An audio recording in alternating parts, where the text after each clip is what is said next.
I said, myself, I'm not a business person, but my brother is a business person. I think he might be interested. So I think that was a mistake that I've done, because what they've done, they were easily to tell him to kill me. Then he was the mastermind who was able to recruit the hitmen against me. Yo. I received a message on WhatsApp, and this person was saying, can I come and get a t-shirt? I said, yes, I'm at home, you can come. Then these 3 hitmen came in. They were pointing her and my children with firearms, searching the rooms, everything. Then I survived. That was the first attempt. Then there was a second attempt. The second attempt, they decided to send, they lobby a taxi association, one of the biggest taxi associations in the Western Cape. In a world where Africans have lost their roots, it has become of vital importance to document our ways. In an effort to reverse the brainwashing of the past, where we were made to believe our ways are demonic, we are pressed to create dignified and respectful platforms to unpack our spiritual ways.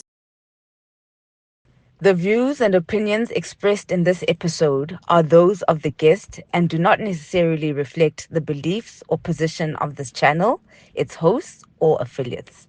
This podcast is a platform for open discussions and exploration of various perspectives, including controversial and unconventional ideas. We encourage viewers to think critically, do their own research, and form their own opinions. The content is for informational and entertainment purposes only and should not be taken as fact, advice, or an endorsement of any specific viewpoint. Viewers' discretion is advised. Welcome to Know Your Leaders, a platform where we invite the political parties to come and sit with us and tell us who they are. As usual, I do tell you guys we are apolitical here, so we sell these episodes to the politicians, and we are on the side of whoever is on the chair, and we will gossip about the others freely. Thank you so much for joining us. Thank you for liking, sharing, and subscribing. GCOBANI and the Land Party. If you knew the commotion you create on Twitter. Thank you so much for coming through. My pleasure, my sister. Let's start from the beginning, because people don't really know the Land Party. Ne? So give us who you are first. Okay. That would lead to this concept of a land party happening. Okay. Look, I'm GCOBANI NDZONGANA, born in King Williamstown, in Grey Hospital. It happened that at the age of 4 years, my father and my mother divorced through church politics, and we are 7, I'm the last born. So my mother had to decide in '95 to move to Western Cape. Then I had to move to Western Cape with my mother, and that's why I grew up. I grew up in the Western Cape in a place called the Hermanas. And my mother, she was a domestic worker. Fortunately, you know, we were born out of my parents were farm workers, originally coming from the land of the Orange Free State, Alwa North, working in those farms until they decided that they don't want to raise us in the farms. They want us to raise us in a better area. That's where they moved to King Williamstown. Then we settled in a place called Dimbaza. You know, that's where my home is. And yeah, I'm the only one who was born in King Williamstown. Others were born in Alwa North. Then it happened, I grew up in Zwelihle, Hermanas. It's a small town, beautiful town. I mean, it's got one of the what you call eco festival called Whale Festival. I mean, biggest one in the world. Then I grew up in that environment. It happened because it's a small town, beautiful town, rich town. Yes. I started admin at the age of 14 years. after school, then I decided to go and work, go to school, work, go to school, work. But it started to work on Friday, Saturday, and Sunday. So that is how I grew up. Then it was a very small little township, not expanded, absolutely not. And it was used as a labor township. So what happened is that there was it was surrounded by this beautiful land. It is in front of the ocean. Now, they decided one day, they want to take every portion of land, because that is what they are doing in the Western Cape. Exactly what you see in Israel, it's happening in the Western Cape, under the watch of the black government, the sad part, under the watch of black government. White people are taking land every month, every year, daily, building formal settlements that black people cannot afford, including colored people. Every portion of land, they're occupying it. Causing black and colored communities, overpopulated and all that stuff. Under the watch of democracy, it's happening. Land that belongs to black communities taken on daylight. Building these estate houses, expensive estate houses, that no one, including the middle class, that can, even if you can afford, if you are a lawyer whatsoever or a doctor, they've got stricter rules where they make sure that you cannot stay in those estate houses. So, and we've been fighting this, saying this must stop, it cannot happen. Then there was another land, they built a place called Marine Village, also belonging to the community, but white people are staying there, rich pensioners, they call it. They built also what you call these retirement villages and all that stuff. And we said, no, but this thing need to stop. And the parents were complaining, our mothers, fathers were complaining, this thing must be stopped. But because some few individuals have to get money, cash in and all that stuff, they decided. So I will come sometimes at home, listen to my mother, because she was very active in the issue of, they will have this organization called it Women to Women. Now, it's all old ladies, and they will always share these stories at home. This ANC is selling this land, giving to white people every time. And they will bring proposals. It's a reach of Abalone. And they wanted, there was a wish list of the community, that the community wanted what you call an Abalone farm that will belong to the community. Abalone, they call it Abba Gold. Its worth, it's more than gold. And many people in South Africa do not know that. Particularly black people do not know that there is a resource that is much more rich in the Western Cape called Abalone, just in the shores of the ocean. We grew up eating abalone freely, harvesting it and all that stuff. But while white people were poaching it, selling it to China, making a lot of money, seeing them building these suburbs, and little to know that they are using the abalone. When we started to open our eyes, wanted to do the same business, they started to report it to government and classify it as a scarce resource that black people cannot harvest it anymore. So they started to build. They said, okay, let's preserve it, because black people are going to, it's going to be extinct and all that stuff. We want to keep it, protect it. They build these abalone farms.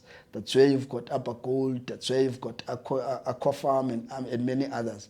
So it's some sort of, they stole it now. They're keeping it for themselves, monopolizing it. A natural resource that could change, the lives of black people in our country. And government allowed that. And people were criminalized, even us who grew up going to the ocean, harvesting it, eating it. And when we wanted to sell, now we cannot even harvest and eat it anymore. You must have a license to harvest and even to cook it. You can't have more than 4 abalone. They've got, those kind of things. So my mother will always complain, and I said, coming from school, going to school, finishing my matric, went to Pentec then, dropping out on the first year for journalism. I was doing journalism, dropping out because I have to weigh options.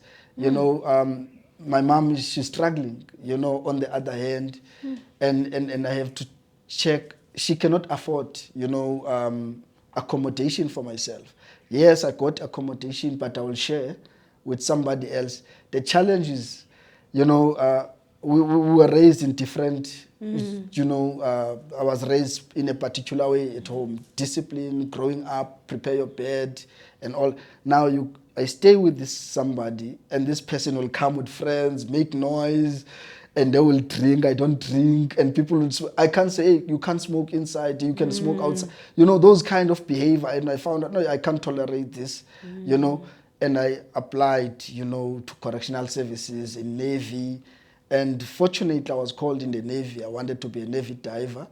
I was called in the Navy. When I was supposed to attend, fortunately, my cell phone, you know, my niece, I think, took the charger, hit the phone, and the phone blast.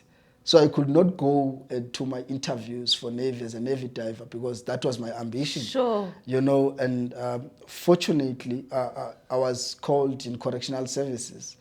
Now, growing up in this town, with some of my friends ended up in prison, you know, because people turn up now to be poachers, taking this Abalone by force. Some of them get arrested because they see, I mean, we can make money if you prevent us. Some of them go and do housebreaking and all that. Now, I'm caught up in that, and I said, look, while I'm at school doing this, let me rather take the work and work for myself, you know, because that is what I chosen. You know, we grew up, I had two options, my sister. Rather playing golf. If I play golf, I will remain uneducated because golf want a full-time time because I grew up playing golf also. So now I would, hey, I will rather choose school. Then I will stick at school, live in golf, where I was good, excelling in golf, you know, and with a lot of, so now I have to weigh in what will be good for myself. You know, at the end of the day, in December, I have to buy clothes for myself because that is how we're raised at home. You don't ask money to your adults, even including to your siblings. Look, my siblings were well good. They've got nice housing, well life. But we were raised with one principle. You don't ask money from elders. You know, you wait for them, they give you money. So it was difficult even now to say, my shoe is, can I get money to buy a shoe? I saw this beautiful shoe. So I had to work for myself. Then after working for myself, I have to buy myself clothes. I started to buy clothes for myself at the age of 15 years. For the rest of my life. So I don't have that luxury of saying my brother will buy me Christmas clothes, my mother. I know for a fact when I get money, if I got 500 rand, I have to take 300 rand and give it to my mother. You know, not that I will be honest. I can't say we're poor. It's just that how I was raised. Yeah. We're raised in a that we must be disciplined. Yeah. Nothing that come easily. Yeah. You must work for this money. Yes. You must know how does this money come from. And before you get anything, your mom will tell you, I'm buying you this shoe. You must know that you must work for myself. Yeah. So every time you will tell me, your father left me. So you grew up in that environment. Now, fortunately, while I was in Pentec, I received a call. You know, I must come now and work for correctional services, and I have to choose work because this work is coming with benefits. Yo. And there is a medical aid, there is this and that. And I say, no, I will pursue studies via UNISA. Let me go and take this opportunity. Really, I went there, continue. I mean, they employed me. I was 20 years old then. Continue, I mean, work, served, went to training. They sent me to college, all that stuff. I passed everything, went to shooting. That's where I gained also.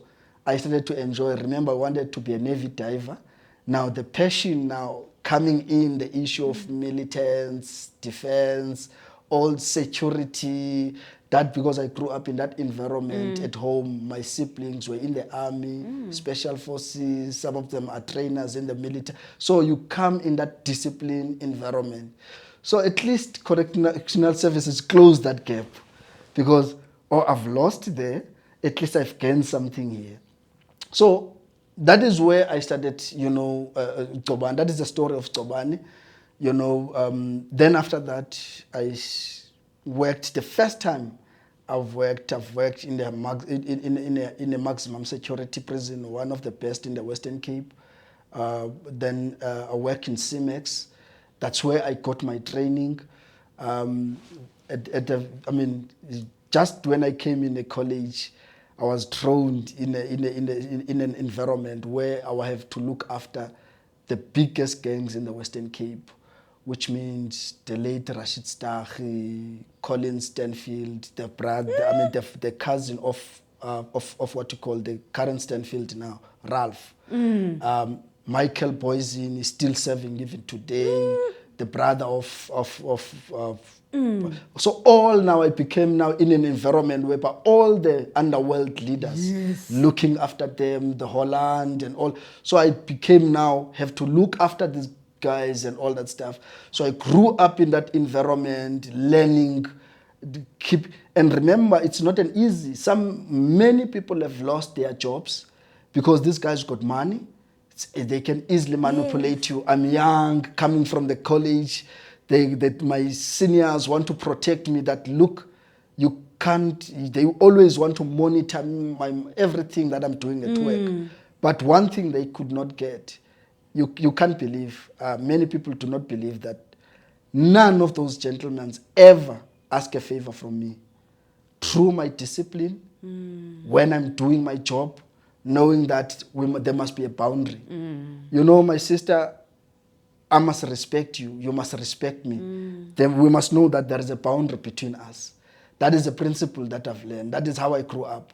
So one thing they know, I hear people who say, yeah, we work here, people are corrupted by criminals. I mean, no, this offender asked something, bring me paper for. I'm telling you, my sister, not a single day I've looked after those guys. Some of the members of PACA, the most dangerous offenders in South Africa. I've looked after them. Then after that, when I come from work, people will come to my house. Now, people ask, they're complaining, they are being chased out by their tenants. They don't have a place to stay. Now I have to make sure that I accommodate. I say, it's like you can stay to my house for this period until you get your place. You can put your bungalow there in my yard. Then after, when you are fit to get your own place, you can go and get your. And I found that this thing is affecting me. Then I must fight for this thing that my mother and other parents are complaining about, this thing of this land. I said, no, we will fight, we must take this land because I can see now the need of this land. That's where I ended up saying, I'm going to challenge this. I've challenged it. When I challenge it, remember I'm challenging, one of the guys was very close to former President Jacob Zuma. And they were he was high profile in our community. So he was very close. He had some business deal with the issue of regarding, there was a story of Abalone between, if you remember, involving a minister and that story. He was involved there. So this gentleman, his name was James Boy. He was there. He's a late, may his soul rest in peace. Fortunately, I grew up in front of him. I took him as my older brother. But because, he knew that he wanted to make money. But now he was selling these lands, pockets of lands that belongs to black communities. Now we're becoming enemies now. Brother become my enemy. And I said, no, I would rather be an enemy, but this thing is wrong. Then definitely will come. There was an offer. Give me 1 million rand. Please leave this thing, Tobane. Stop fighting. I said, I'm not going to do it. I fought for it, receiving threats. After that, I have to report to the police. Nothing is happening. They will just call for a mediation. I mean, a serious threat. When I go to community addressing this matter, I will be assaulted. They will send people. They must assault me in front of people. When I cannot attend the ANC meeting, I will be kicked out. And ended up, having very serious accusations about me. Then the ANC ended up kicking me out. I ended up saying, no, I will rather stay without political party. Then I started to fight as an individual, remain as an individual, that we must get this land. We're not going to allow this. In 2010, they sell the land to this Australian company. And also, they call it Kevco and RepKev. So there were two companies. One of them is owning Century City in Cape Town and Canal Walk. I think you know about that place. So we said we're not going to allow this. We will fight for this. We fought for it. When they sent people on the site, we fought for those, we chased those people out. You know, now the community was starting to be behind me. And we started to fight. And it took time, my sister. You can't believe it took time. Because it was like, this guy is not, I was always chased away, kicked out. I must not attend even any type of meeting, community meeting. But people started to ask themselves, but why this guy, they always kick this guy out? Why they don't want this guy in meetings? You know? Then people decided, no, let's stand behind this guy, you know, because this wish list is not... And the people realize when they see on headlines that scale book is gone. It was sold with under market price. You know, if I'm not mistaken, it was 8 million rand. It's a prime land, my sister. Prime land, 32 hectares. Sold with 8 million, if I'm not mistaken, but 5 million rand and all that. Very cheap. And the value of that land in that year, it was over 15 million rand. But they have to sell that land with only 8 million rand. Because these black guys and they benefit, they were driving Hammers. The Hammer was new that time. What? When Lexus, we started to Who see are these Lexus. guys, the ones that sold this land? It was James Boy, late James Boy, was very close to former President Jacob Zuma and others and all. So they sell this land. So they just took it upon themselves? Yes, because it's a money. And remember when they... But to be like... No, they didn't cut it. They just take the land. It remained a bush because it will grow a milkwood, you know. They will milk. So it will... Then they will decide to say, okay, fine, they will build walls. Then to keep black people out of that. Remember, if we allow that, we won't have an access to the ocean, you know. So, and we said we're not going to allow that. I fought, definitely, you know, there were good white people who said, they started to listen to me and say, but no, but this thing is genuine. You can't prevent people have to have access to the ocean. This community, this is the only ocean they have. We can't prevent these people. Then they started to assist us, supporting us, myself. So it was a section of land by Ezwelihle? Yeah. Between Zwelihle and the ocean? Yes. They already took other parts. There is a place called Marine Village, you must Google it. They already took... Now, where I'm staying, there is an Abalone farm. There is another... you can see while this wall, it's an Abalone farm in my house. They were already taking land where we're staying in our community. So, and they built this Abalone farm. It was one part of the wish list. Yeah. And that is a concept that came from these black women, our mothers. They wanted this Abalone farm so that they can take their children to school and all that stuff. That white person took that Abalone farm, that land, that concept, and they built it and they took it for themselves. I forgot his name, but the company is Upper Gold. You know, it took a lot. I think it's the biggest company of Upper Gold, of Abalone in Africa. Then it's the second biggest in the world after the Chinese company. So these people were taking all this concept of our parents, and they started, and that's what made me that I'm not going to allow this. My sister, our parents have lost this battle. We are not going to lose this. We fought. Definitely, they will come with bribes. I've rejected them. I will always take somebody in a meeting. Luckily, one of my friends, Wonga, was always close to me. And I rejected them. I said, record so that people understand, because this person can go and lie. I rejected that. The first offer was 1.5 million rand.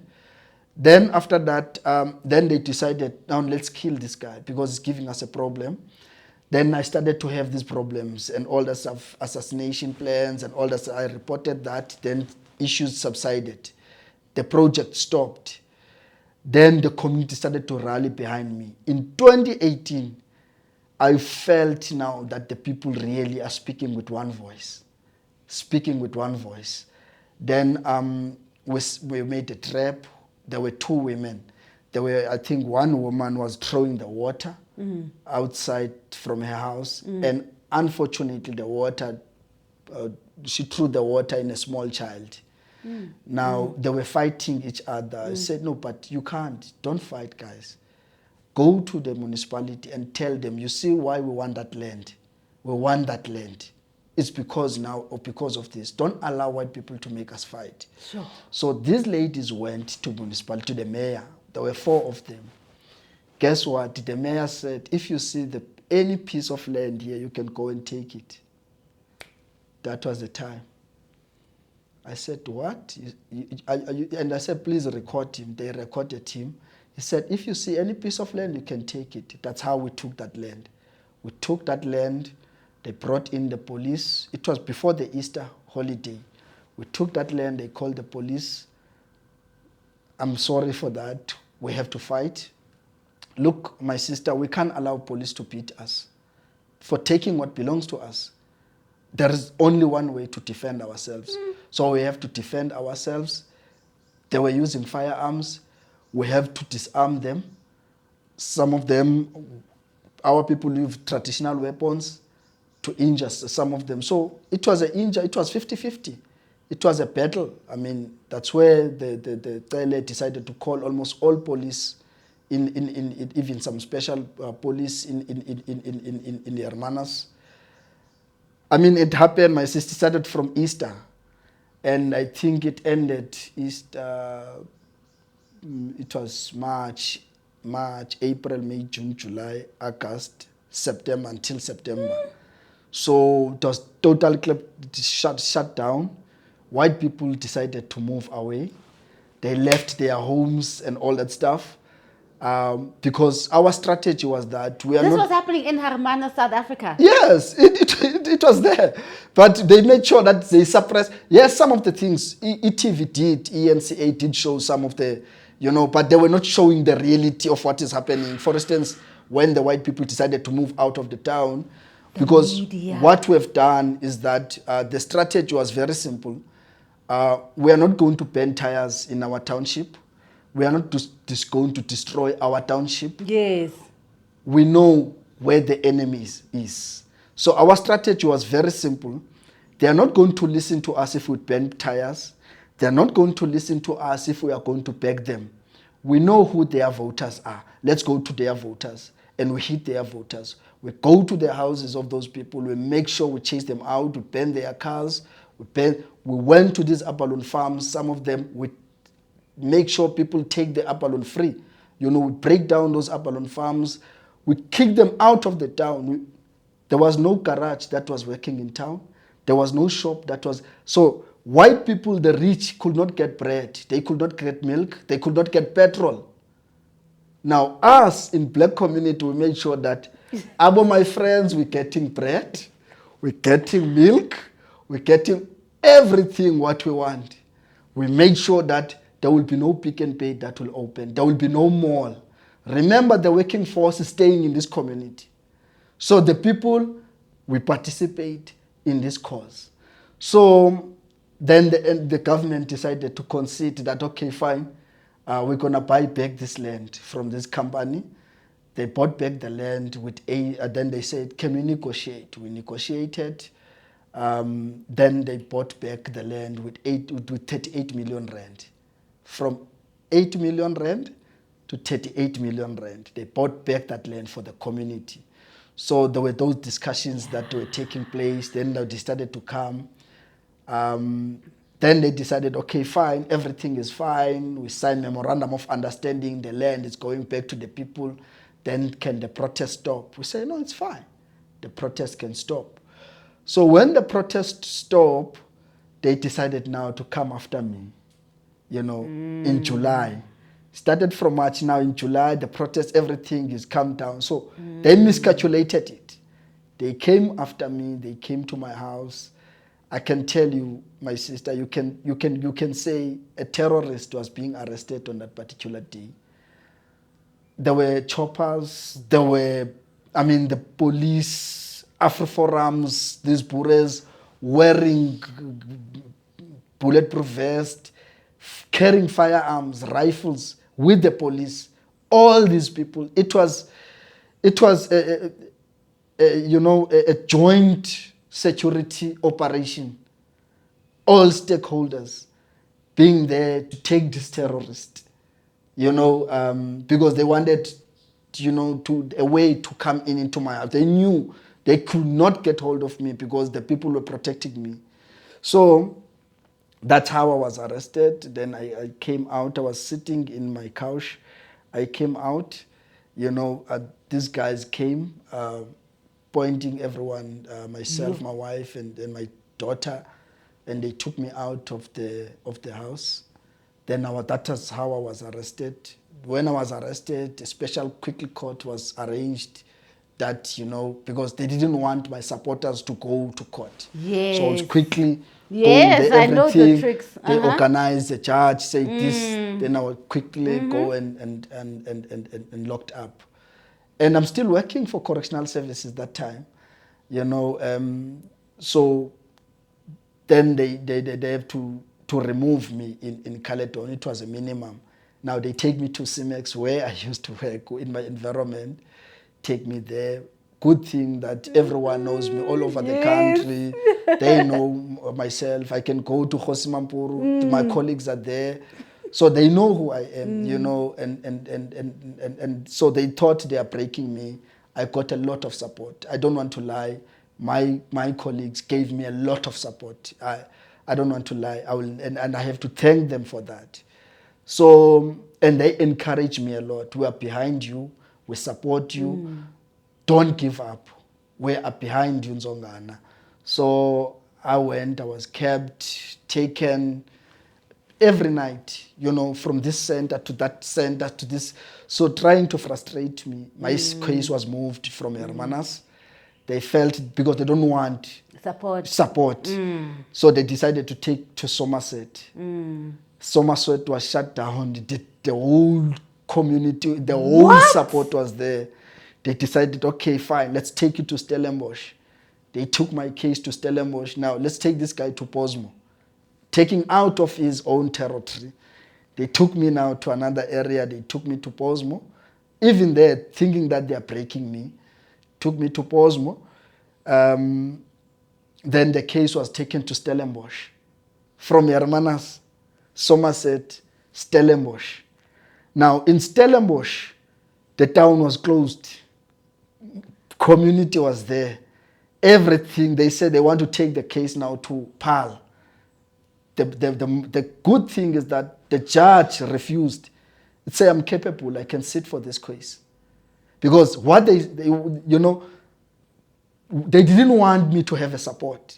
So they wanted me to be seen as if, no, this person is just a criminal. I was being criminalized. I mean, you can check Helen Zil tweets. She was calling me a terrorist, a bloodlust. He was calling me, she tweeted a bloodlust guy.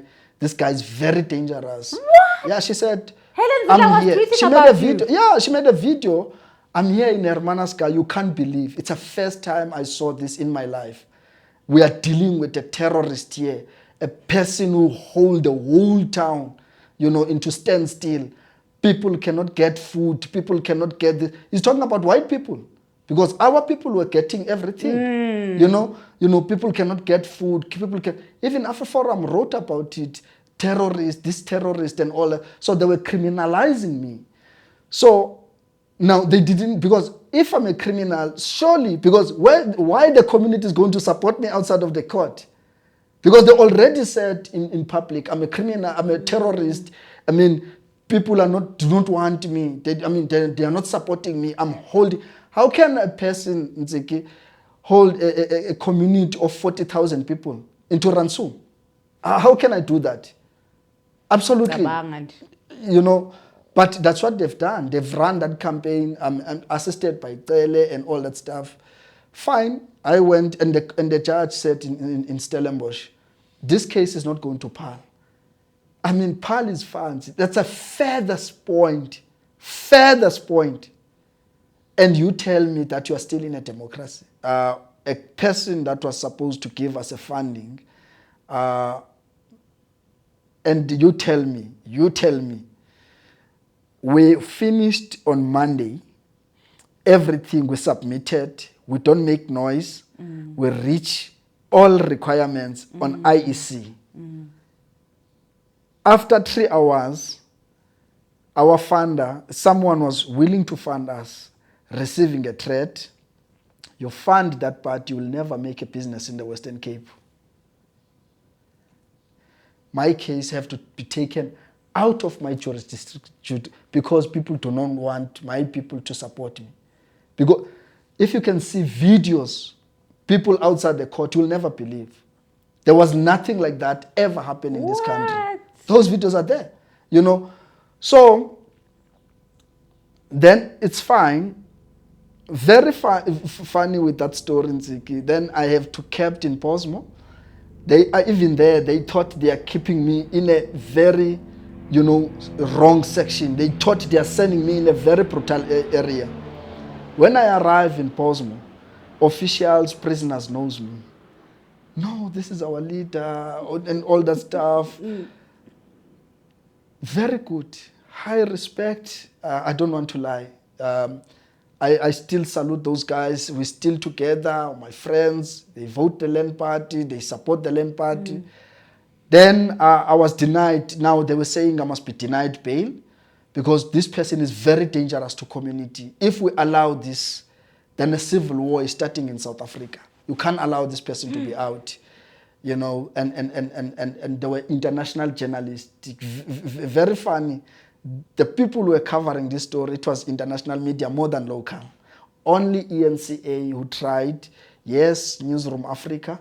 I know, if I'm not mistaken, and also, no, it was not Newsroom Africa, but it was ENCA, yes, it was ENCA. So what happened is that I went to Posmo. I stayed 3 months, now July. From that 3 months, the people were fighting.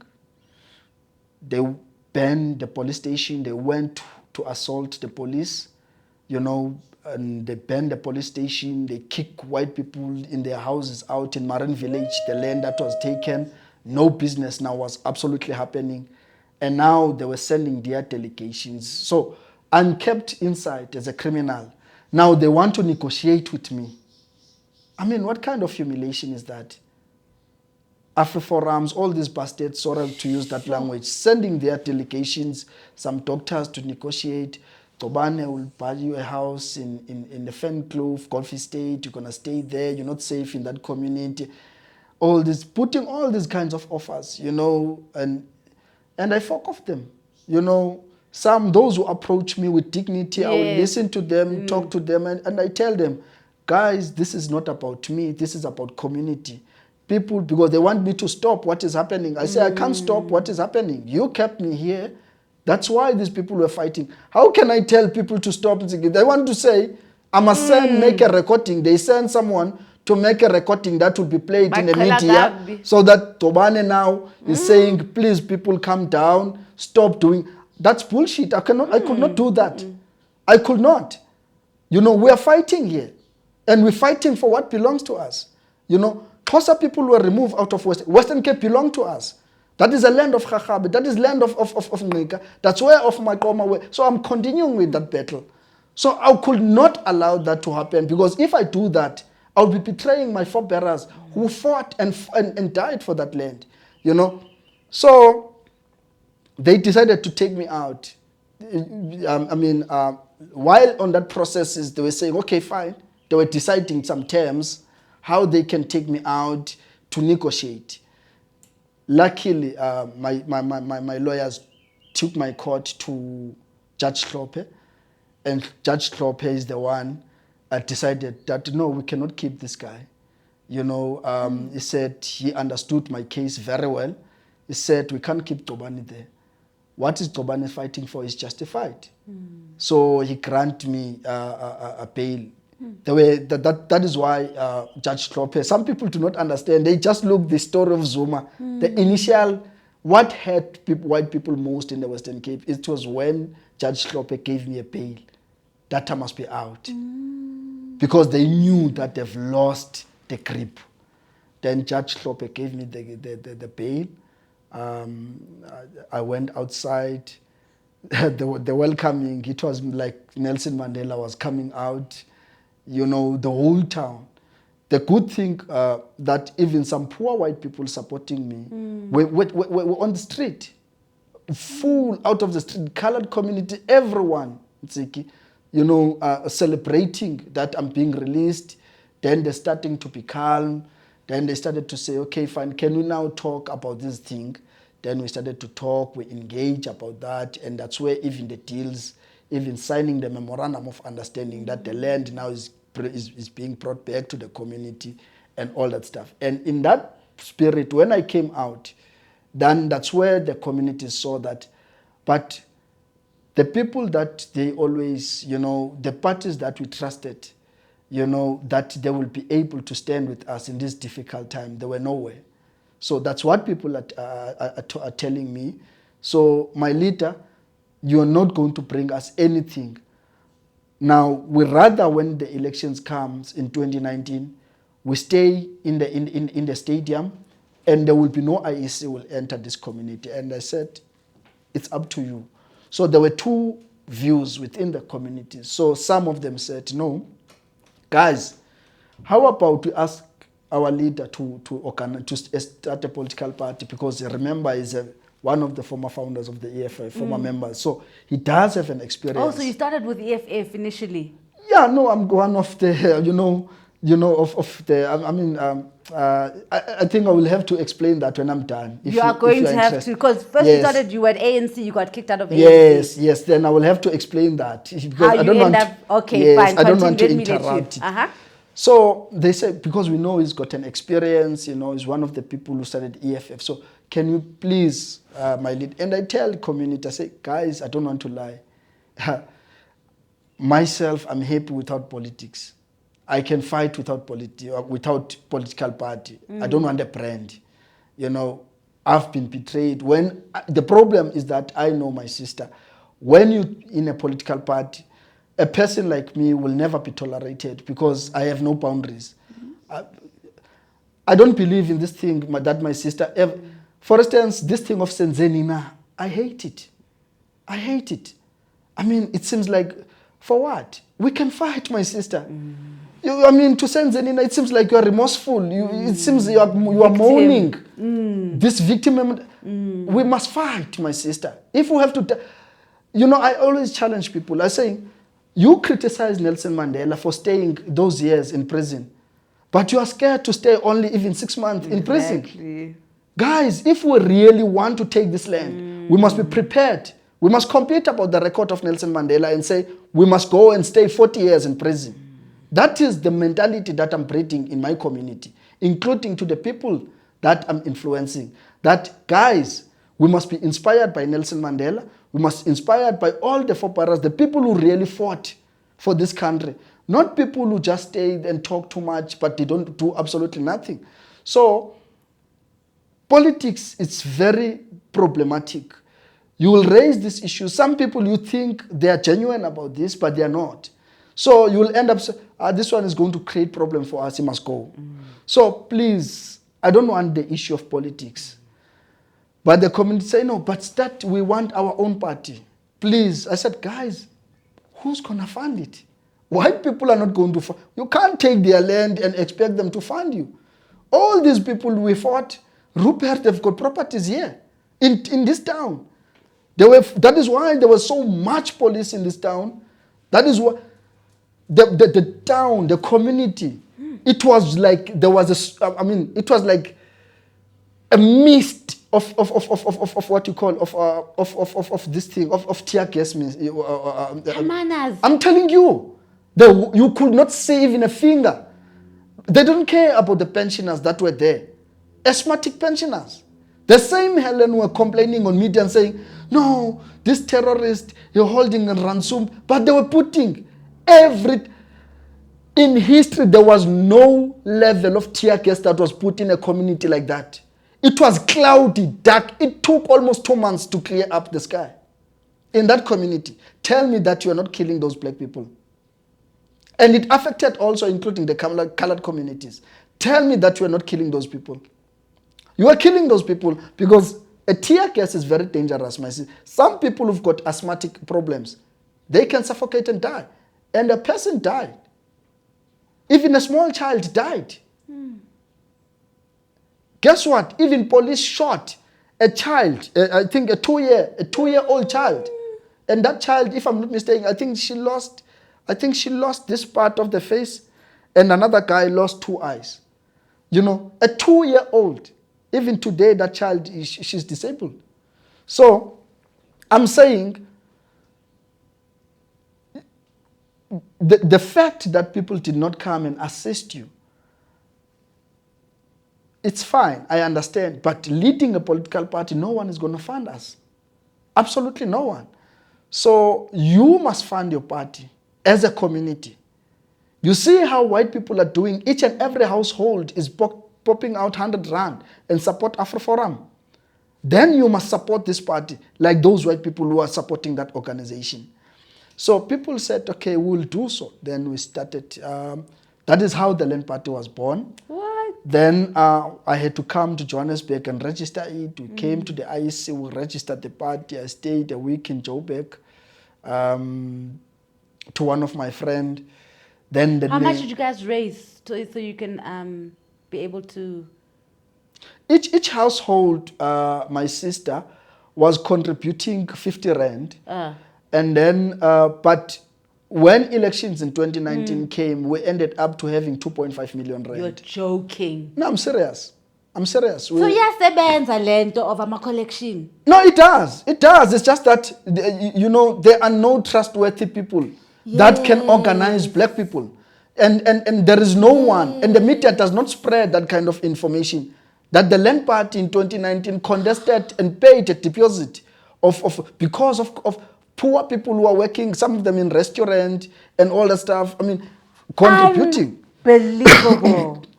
So we had to make sure that the unemployed and the students is 20 rand, 50 rand for the employed, 100 rand for a loyal membership, which means a loyal membership, it's like every month. You contribute every month.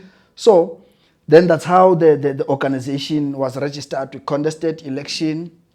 And because remember, we registered, I came in December, out in prison in December. Now in December, right, we registered the party. I have to come to Joburg. Early in January 14th, we receive our certificate. The party has approved. Yes, how the name Land came, Land Party, yes, but the abbreviations was going to be LP. Then we discovered that there was a Labour Party that was registered. Now we have to think, me and this friend of mine, hey, IEC say the abbreviation cannot be LP, it can be something else. Saying, hey, you know, Land. Now the problem, there is this party. It might cause some... They say, no, man, just call it Land. You know, so this friend of mine said, no, it must be Land. Just say Land. People will end up understanding it. And that's how our abbreviation as Land remain, you know. So then really we contested elections in 2019 because then we approved finally in January, February, March. The election were in March or April, if I'm not mistaken, in May in that year. Then we contested, then we contested. And guess what? The people voted for the Land Party in Hermanus.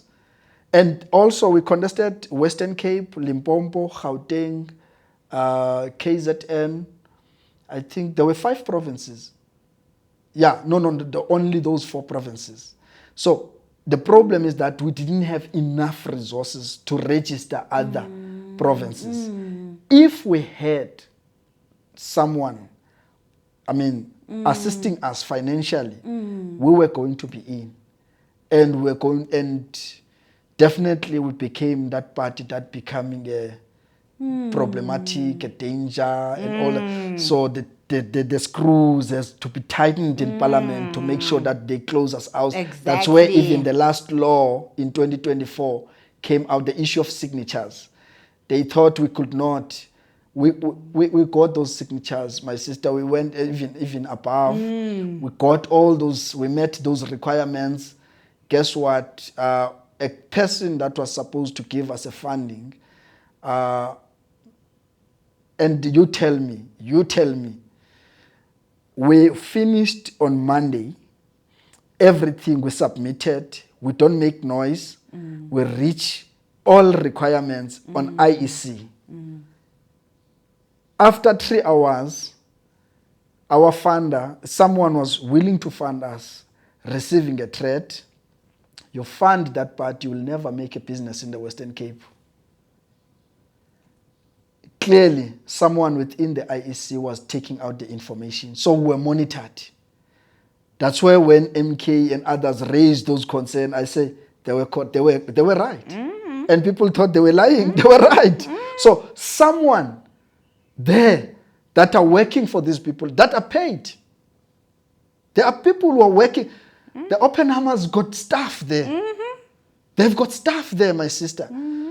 I mean, I remember when we have to go to these workshops and meetings, you'll always find these funny white guys, young boys, young youth, sitting there as if it's just people who are walking around, useless. No, my sister. These are workers monitoring what is happening. Those are the people who are influencing the IEC. So, that's what made us not to contest elections in 2024. Remember, on Thursday, Friday, all political parties' deposits must be closed, everything. Immediately after we reached, everything was fine, solidified from our side. The person who's supposed to assist us with money is being threatened, his businesses. And I believe him because I know people who tried to assist us in Hermanas, who stood with our community. I'm talking about white people. Some of them, white people told them we're going to boycott your businesses. And some of them decided were chased out of Hermanas. Because some white people never returned back to their houses. So some business people, some people still suffer for that. So I said, okay, fine. In 2020, there was a by-election. In that 2020, we won that by-election, my sister, in Hermanas, without a single T-shirt, without a single poster in the poll. Absolutely nothing.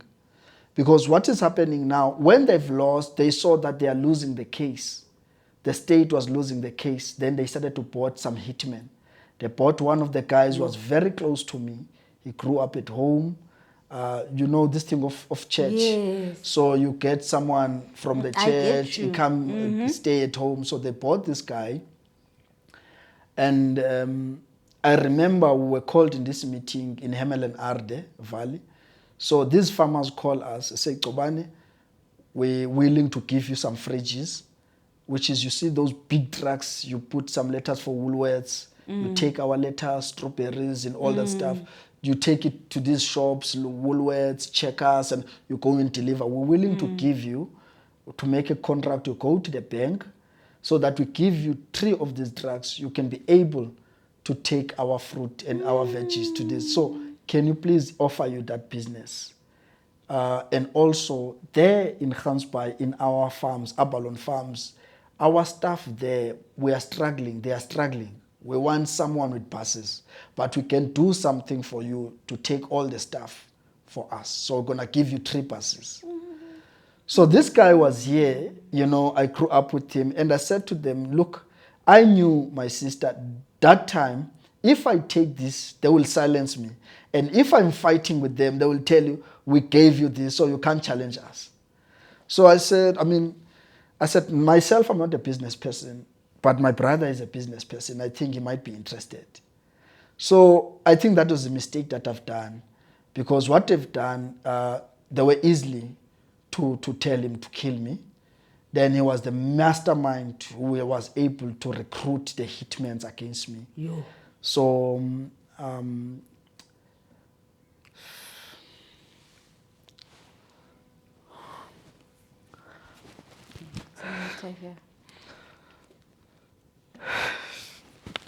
Okay. So that was the day. I'm sorry about that.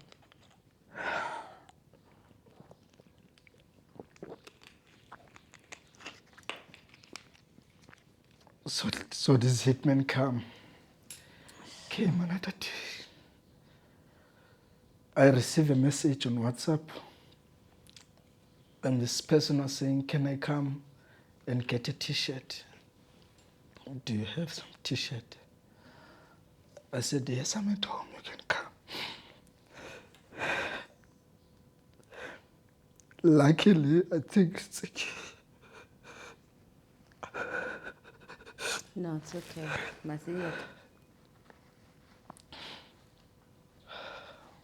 Masiyeke le topic.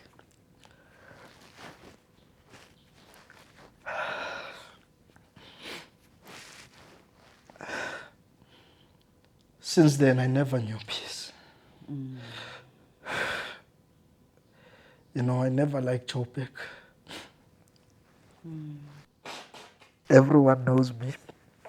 Even my friends in Joburg knows me that I never liked Joburg. You know, I'm a man of the ocean.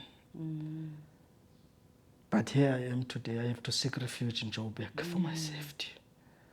Because to live in Western Cape, it became too much expensive for me. It became too much expensive for me because I have to pay for security. Because remember, if I stay there and I allow, yes, the community used to pay for my security, but remember, the enemies were going to exploit the community. Remember, they are poor. Use all sort of stuff to discourage them. Of course. You know, because they have to get to me. Then I said, no, look, I must take my family and I have to move out. I was guarded 24 hours. So when I look in this WhatsApp, I said, yes, I'm at home. I responded by mistake. Then this guy went to my house. Little didn't know that he brought some hitmen. And it's an electrical gate. When my wife opened, then the car was coming out. This guy already gave this t-shirt. Then these 3 hitmen came in. They were pointing her and my children with firearms, searching the rooms, everything. And you know, to really understand that they were given the whole information. They knew where in my house I stay for my safety, and they went there. And they were searching the whole house, pointing firearms and putting people on the street inside the houses so that they cannot see. And sadly that the police were involved. So then I survived. That was the first attempt. Then there was a second attempt. The second attempt, they decided to send, they lobby a taxi association, one of the biggest taxi associations in the Western Cape, Carter. Everyone, drivers, even, I mean, Carter was divided. But, you know, in the taxi industry, those who've got a voice, and if you don't listen to them, if you don't follow, they will kill you. So the whole, I mean, another scheme, they came to my house. They closed the whole street, the whole area where I'm staying. The whole street were closed, accompanied by Afiforum and the police. And they were going to kidnap me, but I fought. And luckily then, there were people, some leaders of the party were there. And one pregnant woman threw herself, decided to defend me. And that's how I survived. Because the aim, I was supposed to be kidnapped and killed in Andres River. That was the second attempt. Then luckily the other leaders and some woman, they screamed and the whole community quickly responded. Then that's how I survived. And I was stabbed by a sharp object because they were saying, take his eyes out because this guy is defeating us, take his eyes out. is a problem. If you take his eyes out, he will never give us a problem anymore. Then this guy stabbed me in this eye. Sure. Then I survived. Then the community was always looking after me 24 hours. Then I took a decision that, no, I cannot live like that. I decided, I never even discuss it with my wife, with anyone. I wake up one day, I say, no, can you pack all our stuff? We pack our stuff. I didn't tell even the security guys. And I call one of the guys who got a security company. I say, please, my brother is a pastor. I'm leaving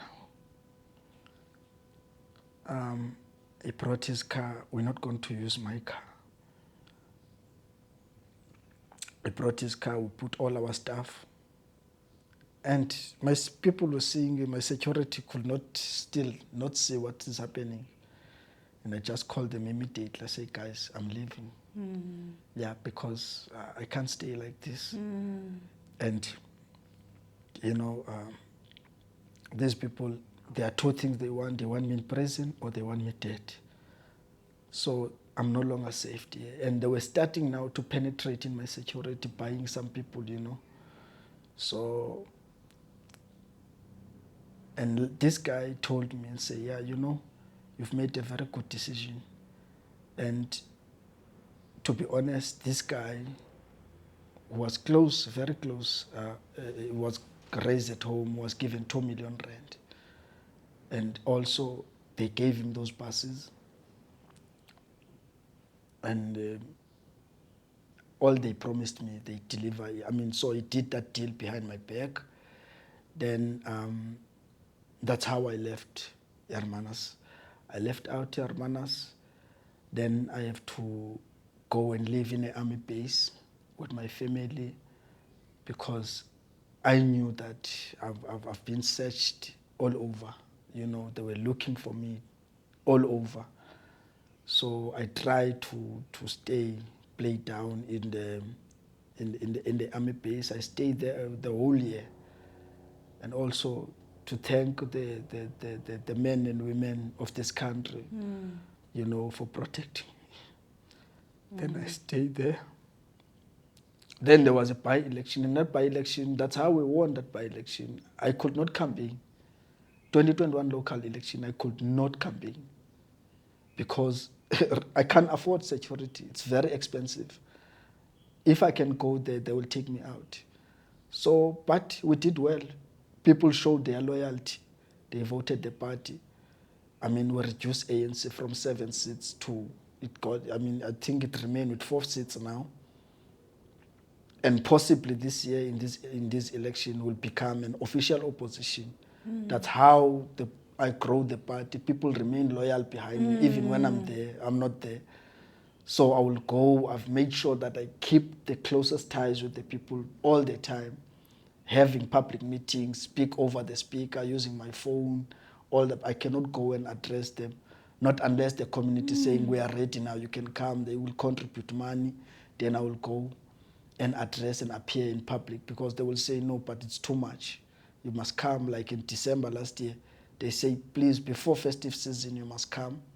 Pay my security. I have to go there. Then I have to walk around greeting everyone in the community, mingling, seeing old people, all that stuff. Then I stayed the whole day. Then after that, I left and give old people some gifts for Christmas. Then, yeah, that's how the Land Party has been surviving so far. What a story. And yeah, many people could not, even the same whites were trying to assist, they were intimidated, stay away. Then I remained alone. Sadly, our people were demoralized by some of our black people who were brought, they were bought. Luckily, when I worked there, the people that the hitmen that they were organizing, I received a call. These guys, one of these bosses of the 28 in the Western Cape called me, Mr. Nzongana, That's where I knew now, who's this person? Who did this? We see your name here. So what their language is that there is a tender that is out in Hermanas. 200,000, you must be killed. And we see this is your name. What have you done? What's wrong? Can you please tell us? And I say, you know, my brothers, you know, I've never done anything. You know what I was doing.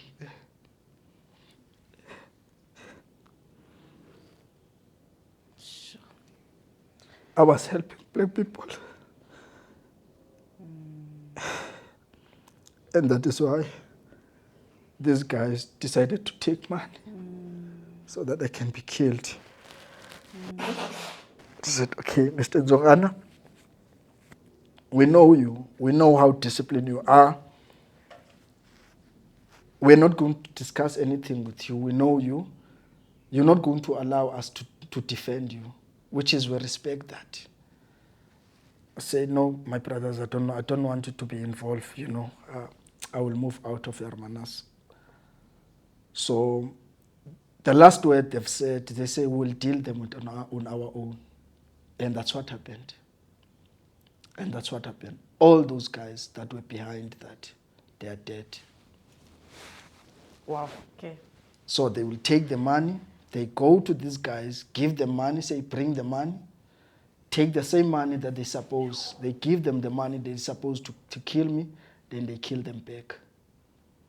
So that's how the threat was minimized. This thing is so serious. So, yeah, it was serious, my sister. There were cases open. Guess what? The same people who kidnapped me, they were advised by a brigadier of the police, beat him, then come back to us and quickly open a case against him.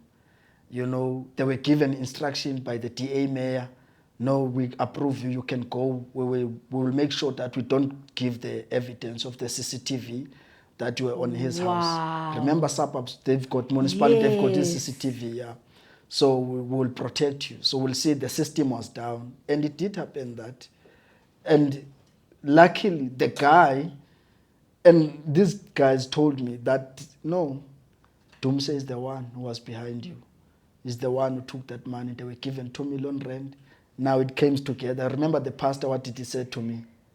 He did confirm to me because they went to his house and they said, we heard that you took GCOBANI away. Why you did that? They wanted to kill, say, well, don't do that. Then they warn him. Then that he survived. Then they tell, we got money to kill that guy. Why you do that? So these guys told me, no, these guys got money to kill you. And they got buses. And those buses, and guess what? The DA went further, give them tender. I asked them, but why you do that? Why you give people that want to kill me? If you say, guys, you are not involved on this, why you give them? Then they escalated, no, this one did not have an answer. Then the provincial government responded, yes, we gave him a tender. Then I asked him, can you give me reasons? And can you please terminate that tender as soon as possible? Because if you don't, it means that you are complicit. I know that they were complicit. I know that that guy wanted tenders in the Overstrand. And he wanted me to organize meeting with them. And I told him, no, I cannot do that. I cannot arrange those meetings. And I will ask, the only thing that I could ask, why you don't, he's doing business like other, why you don't give him business? But all of a sudden, then they gave him tenders. Because they give him a permission to kill me. And the very good thing, in one of those meetings, when he was addressing people, one of them decided to record. No, the mayor gave us an authority, and the police brigadier, was the whole district, gave us an authority. Let's get rid of this guy so that there could be a peace, because the police cannot contain him, they cannot control him. So to be peace in this town, this guy must be killed. Then I recorded that. I took that USB, I gave it to the police, I opened cases, nothing happened to them. They know the people who were behind me. They did absolutely nothing. I wrote to the NPA telling them, guys, these people are doing this. The hitmen names, this is the name of the hitman. Now remember, because the 28 now have decided they are not going to take this, they'll protect me. You know, they go outside of the number to take somebody else. And now the 28 were fighting also with this boy. Why you do this? They took a hitman from Nyanga and they brought some criminals even in Eastern Cape, Kanduli. They camped in Hermanas, renting them houses. I know houses where they were renting for them. What? Giving them houses. One of the white guy, Easter, is a member of the forum, is the one who give the money. One who gave the money to these guys. Easter is still and there. You're sure Nothing of this? happened. They're not going to send no, you no, no, legal no, letters, no, you're no. sure? I've said that on public. I want them to take me to court. They know they will never. AfriForum is taking people to court. When you say something about them, they will take you to court. They will never do that to me. Ask yourself why. Ask yourself why. And I'm raising that. I'm calling their names. Easter, I've got their pictures. I've got everything about them. Person, one of the colored guy of the 20 guy came to me, tell me, Toban, my leader, this is the guy. And guess what? Immediately after that guy told me, they gave me that information. Guess what? They went and killed that guy. But fortunately, one of the guys is still alive. Ooh. So what I'm saying is that that is a story of the Land Party. That is how we've been operating in very difficult situation. It's difficult, my sister, must be honest. That is why it's not easy to grow it as you want. Because, you know, I must know where I go. For instance, I have to quickly go and deregister everything on traffic department. I must not own. There must be no house that is under my name. There must be no car that is under my name. Because you know why? They went to traffic department to check my address. They went to my banks to check, to get, if they know which bank account does it know. They went to get, can you please check which bank account does it know? We want his address. They went to do all those kind of things.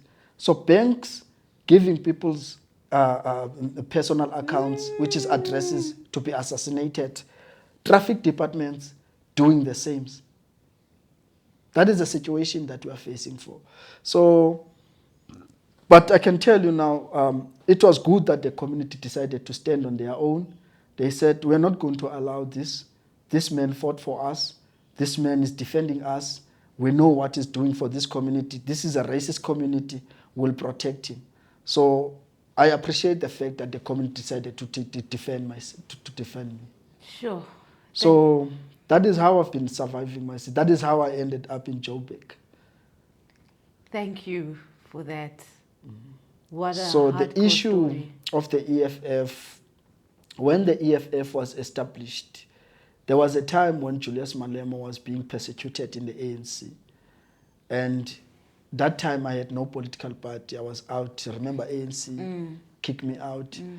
So because of this girl book thing. So it happened that we had a meeting in Bramfontein with one of the guy called Lufuno Kokoro. And May his soul rest in peace. many others. So we had this meeting because I started a group on Facebook. I used to have Facebook then. How come Lufuno is not credited as one of the founders of EFF, Vel? Let me talk. Okay, sorry. Then people will judge. So it happened that we met in Bramfontein. So we ran this campaign on Facebook. We said 100 million friends of Malema. So it started there, 100 friends of Malema, then with one of the guys in Free State. We ran this campaign. Myself, I'm without a political party. The last time I served in the Youth League, it was the time of Mbalula. I went to Kikaba. The last time I put Mbalula as a president, we were there. I have a picture with your sister. We were there in that Mbalula election. So now what is happening in Bramfontein, we decided that let's meet. We met, we decided, okay, guys, what is happening? Julius is being persecuted. And it's clear that the ANC is sending him to prison. So I said to them, you know, guys, many people that came in that meeting in Bramfontein, they came with one idea. Let's fight within the ANC, let's mobilize and that and that. And myself, I told them, listen, I'm not a member of the ANC. The only thing I can tell you is that if Malema wants to survive, he must start a political party. He must start a political party because these people they want him behind bars. And luckily, because you know our work. When you work in correctional, so you got a lot. Sometimes we meet with intelligent. We work with some of these guys in shooting range. That's why, like the like of Mkwanazi, the special forces. We went with them. Some of the trainings, there's called what you call business shootings and all. So there are a lot of courses in that department. So where sometimes we come together, we do operations together and all that. So you get we end up being friends, and we're ending up sometimes, okay, let's give each other information, to exchange information. So I had an information that they want to lock him up. So I said to these guys, already there was a document. I showed them a secret document. We say, guys, look, Julius is going to prison. So what we must do? Say, this is back then. Yes, that was 2012, ne? 2012, God, yes. Then they said, okay, fine, let's, GCOBANI, do you think people will say? I said, guys, if you don't, go and think about it. Then they went back and think about it. Then they say, guys, let's convene again. Let's have this idea. Then they give me a task. Can you tell us what kind of a political? I said, guys, I will come with an idea, but you guys approach Comrade Julius. So Lufuno, they were saying they know him, and some other guys from Gauteng say, no, we can be able to get hold of him. Then that task was done by them. They come back. I mean, I remember I received a phone. It was Friday morning. I was off. I received a call from Comrade Julius. Say, GCOBANI, listen, my brother, can we meet? I said, okay, my leader, no problem. Can we meet tomorrow? Is it possible? I said, no, it's fine. I will be available. Then I told him, then I book in Cape Town. Then he decided that he bought me a ticket. I sent him my ID numbers. I sent him my ID numbers. He booked me a flight. Then it was British. We were using British Airways. He booked me a flight. I took the flight. I came to Joburg. We met. So now I have to tell what kind of organization. Already I've done my work. I told them that, guys, look, I've seen what is happening in South Africa. We need an organization that is much more disciplined. We must draw inspiration from the Chinese Communist Party. Make sure all of us, we must agree that Julius Malema must be the leader. No one, until we get the power of the state, we achieve what you call the economic freedom in our lifetime. Let him remain. No one. If you're going to open up the contestation of power, you must know that you will be repeating the same mistake of COPE and many other political parties. So do not allow that. People who are saying, let's start this party, they must agree that, one, they didn't join this party for their own selfish gains. They didn't join this party because they want power.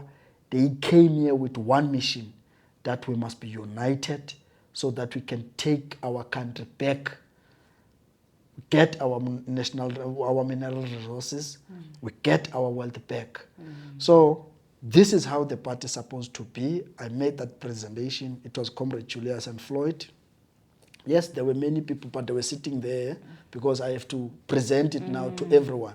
But first, remember, we must sell the idea to the commander-in-chief, which is Comrade Julius. Yeah. So we sorted out, I sold it out. Then he said, this is perfect. I fully agree with this, and I understand it. Definitely, they never implemented as I advised, because it's clear as the time goes that Floyd has his own ambitions, and he used his proximity to Comrade Julius to influence him to change some of the decisions, because we agreed that there will be no contestation. Comrade Julius will remain the leader of the organization until the party, because if you do that, you're opening up the party to its enemies to be infiltrated, and that's what exactly happened. So all these kind of things that came to happen and all that stuff. So there was a guy in the Central Committee, CCT. Now, Central Command, they call it Central Command. So this guy, Mbata, is from KZN.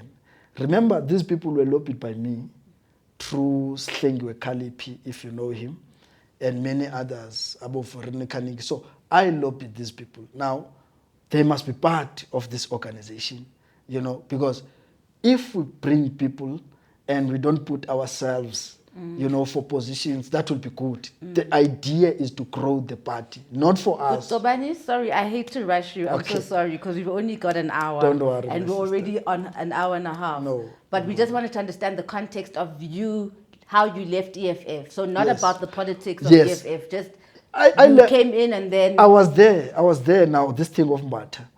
Because Mbata made a statement in the Central Command and said he listened, what you call Radios Bonele in Kailicha, where I was speaking badly about the party, lying, which is, it was not true. And firstly, they sent a journalist. I don't want to go into details of that journalist with the relationship with one of the leaders there. So they sent this journalist to interview me in the Western Cape. And that journalist issued in the front page, Julius have a babysitter. So that was a campaign. Secondly, GCOBANI spoke badly about the party in Radios Bonole, which was not true. I was not there. But this guy, I know, he was lectured with one of the comrades of the leaders in the EFF. So that leader that I brought in the EFF, Comrade Nazir, he was a lecturer of Mbata in Pentec. So this one he was thinking maybe I'm trying to block Nazir to be a leader in the Western Cape. So now he wanted to get rid of me. So I was angry in the Central Command. I told him, I confronted him. I said, listen here, I didn't come here for position. Don't come and lie about me. In fact, there is nothing special to be a convener of the EFF in the Western Cape. So Commander-in-Chief took that as I'm resigning. Then he said, oh, GCOBANI, you are resigning as a party. Then he said, okay, let's get somebody else. Then that is how I was out of the EFF. Okay, and then that's how you move into the fight in Hermanus. Yes, then when the fight started in Hermanus in 2018, I was 4 years without it because they kicked me on the. I was kicked in the eve of the EFA of the 2014 elections. Okay. If you remember, yeah. So in that period, when we're building the organization, when everything, so I was kicked on that. Then, all obvious, Floyd was sent.